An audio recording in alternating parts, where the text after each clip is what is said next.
Okay, welcome to Mr. Casey's class via. Okay, welcome to Mr. Casey's class via YouTube. Doing this for a couple different reasons that I already kind of went over in class. But one, I figured, why send you home with some written work, some writing, reading, when I could just send you home and say, hey, watch my YouTube clip for like 5 minutes, 10 minutes, and be done with your homework. Figure you guys are probably already on YouTube anyways, so just send you in that direction. Two, a lecture that might normally take me like 30 to 35 minutes in class, in school, because of interruptions, delays, answering questions, only going to take me 5 to 10 minutes here. So it cuts a lot of time for you guys. Three, if you're having trouble understanding something, you can always use your little back button here, hit rewind, try to get some clarification as to what I said, and go about it that way. And four, if you're still having trouble understanding things, you're still not quite getting it, tomorrow in class, because you're not doing any reading or writing for me at home, that's when you're going to do it. So I'm going to have a lot more time to kind of go around and help you guys on an individual basis. With that said, what we're talking about here tonight is the fall of the Aztec Empire. We talked about the rise of the Aztecs, we talked about their social structure, we talked about their achievements, we talked about their religion. Now we're going to talk about the fall. The reason I'm doing it here and not making you read that little piece of the section is because I don't necessarily agree with everything the section presents. Remember, we talked about history, and we have to evaluate the sources that we get. We get many sources. We have to evaluate them. Where are they coming from? Who is writing them? Whose accounts are we looking at? In this case, we don't really have many Aztec accounts because there aren't really many Aztecs left to tell their side of the story, or there aren't many people from that civilization that are left, if any at all. So all of the accounts that we get are going to be from the Spanish side of the story. So the Spanish are painted in a pretty positive light. So again, it's about evaluating the sources, kind of seeing where they come from, and you making your own decision based on the facts that you get. Now, your book's writing here paints the Spanish, I think, in a positive light for coming in and ending a civilization, something that really isn't a positive thing no matter which way you look at it. But just because I'm giving you this lecture online and not making you read from the book doesn't mean you're not going to be held accountable for the 3 vocab words that are in here. Now, those 3 vocab words are conquistadors, Hernan Cortez, and Montezuma II. We'll get to all of those. But what I will say is that you might want to take some notes on what I'm saying here. And if you miss something that I say, again, use the rewind key there, go back and clarify your notes. But conquistadors. A conquistador is just someone that was sent over by the Spanish government to explore the New World and conquer it for Spain. Conquistador actually in Spanish just means conqueror. So they would come over, they would evaluate the new land, they would explore the new land, and they would claim it for Spain. They would try to convert the natives to Christianity, which is the Spanish main religion. And if they weren't able to convert them, well, maybe they would take them over by force. One of those conquistadors was named Hernan Cortez, and Hernan Cortez is going to be famous for taking over and eventually ending the Aztec civilization.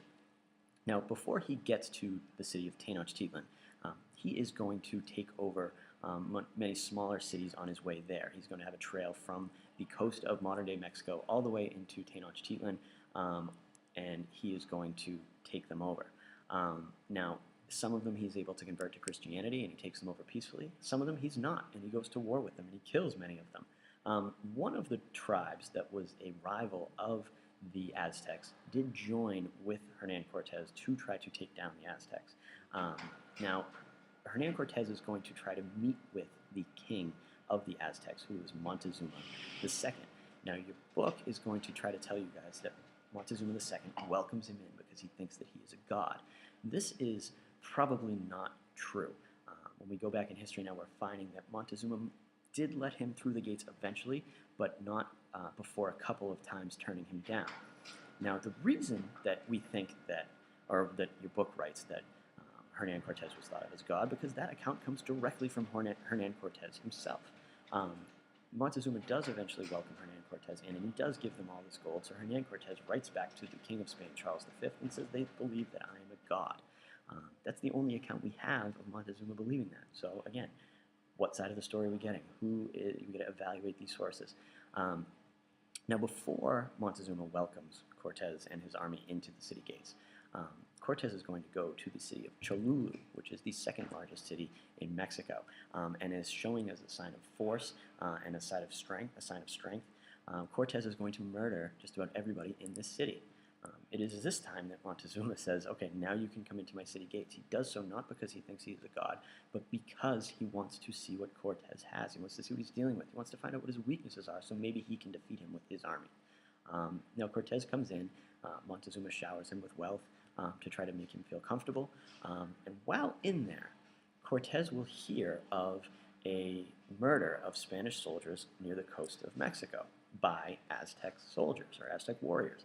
Now, are those Aztec warriors wrong? I don't know. If somebody comes in and tries to take over our country, you would hope that the people in our country would defend themselves.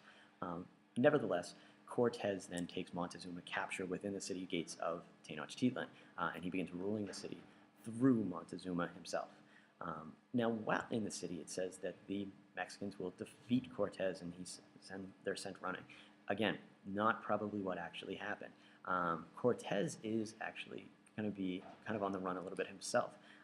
He is thought to be going against the king's wishes by taking cities by force, and there is somebody that wants to arrest him. So he leaves the city to try to take care of this, which he will in battle. And he leaves about 200 soldiers there to take care of things or to keep control while he's gone.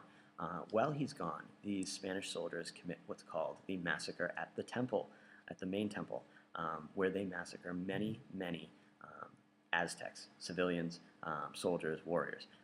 Now, there are two accounts of this. There's the Aztec perspective and the Spanish perspective. The Aztec perspective says that it was unprovoked and that the Spanish murdered thousands of unarmed civilians. The Spanish perspective says that they were stopping a blood sacrifice and a human sacrifice. Whichever is true, many Spanish are murdered, but many Aztecs are murdered, but because they have so many soldiers and they outnumber these 200 Spaniards, they chase the Spanish out of the city of Tenochtitlan. Your book says that they were defeated. Not really, but they were chased out. Now, Cortez is going to build a much stronger army and go back and take over the Aztecs and take it for Spain. He's going to claim it for Spain. This is the part where your book says that he goes back after being mistreated, and he's going to take it for Spain. Within those 2 years, the Spanish bring over many diseases, one of which was smallpox, which kills many Aztecs because they're not immune to this disease, which is very common in Europe. So another reason that the Aztecs begin to decline. But the main reason they declined was the Spanish conquest of the Aztec city of Tenochtitlan, the murder of Montezuma. He's eventually murdered in this second conquest. Those are the main reasons. So is it right? Were the Aztecs unprovoked? Perhaps it's wrong. Perhaps the Aztecs were unprovoked. But we have to evaluate the sources that we have. I'm going to be showing you another source tomorrow in class that kind of sticks up for the Aztecs. And I want you guys to be thinking about this because one of the assignments I'm going to give you is you guys individually kind of sticking up for the Aztecs, writing from an Aztec perspective, and kind of defending them, if you will.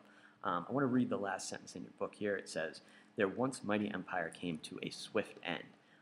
And I think that kind of paints this in a positive way. Every time you think of something swiftly happening or a swift end, it sounds like a positive thing. Was this a positive thing? That a civilization that was built over hundreds of years with a city that was 5 times the size of the city of London came to a swift end? Was that positive? I don't know. Your job to figure out for tomorrow. All right, guys, I got it under 10 minutes. So now I'm just going to see you in class tomorrow and we'll go over this. All right. Have a good day.